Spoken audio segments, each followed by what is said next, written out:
Tonight in an NBC5 special report, we're continuing to look at the marijuana industry and its impact on the region. NBC5's Natalie Weber shows us how pot grows are impacting everything from county offices to real estate, even the local wine industry.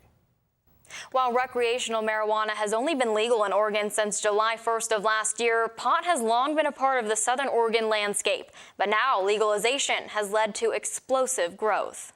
There were vast areas in town where you would have a field with cows, a subdivision.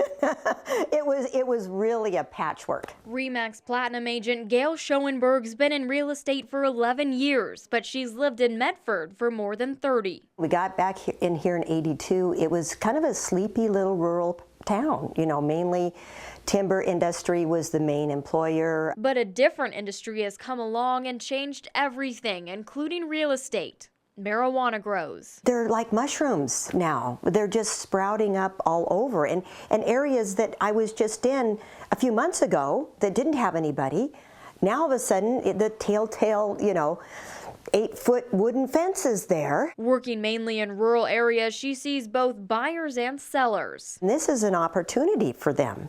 They're going, there's people out there that want my type of land. And they're willing to pay a good price for it. That has nearly doubled Kelly Madding's workload. She's Jackson County's Development Services Director. Madding says the zoning required to grow marijuana covers a large part of the county, 816,000 acres out of 2 million total. Basically, people can grow marijuana in nearly half of Jackson County. It's a little bit less than half, but it's approaching. It's approaching that. And while marijuana can be grown on nearly half the county's land, there's no record on the number or acres of how many grows that there are. However, there are records of medical grow sites. In 2015, we had about 9,000 medical marijuana patients in Jackson County and about 5,000 growers on about a little over 3,000 grow sites. That information is available online through the Oregon Medical Marijuana Program, or OMMP. In January of this year, there were 3,247 reported grow sites in Jackson County alone. The top 5 Oregon counties in order are Multnomah, Lane, Jackson, Josephine, and Clackamas. But on both sides, Madding says there are hoops to jump through before putting a grow on Jackson County land. Both medical and recreational marijuana growers have to come into the county to get a permit now, since March 16th of this year. But they can only grow on certain types of land: exclusive farm use, woodland resource, forest resource, and open space reserve. Those are the same zoning requirements for a winery. We planted this block in 2005. Bill Steele owns Cowhorn Vineyard and Garden in the Applegate. He's seen the rapid growth of marijuana near his property. The new grows clearly have fencing.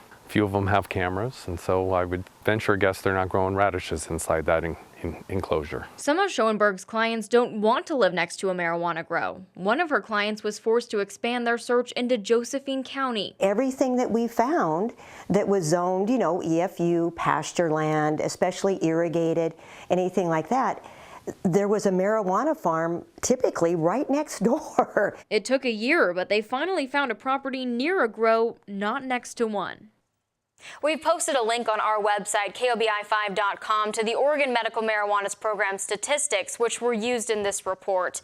There you can see more of a breakdown on what conditions patients reported, age ranges, and other information. In studio, Natalie Weber, NBC5 News.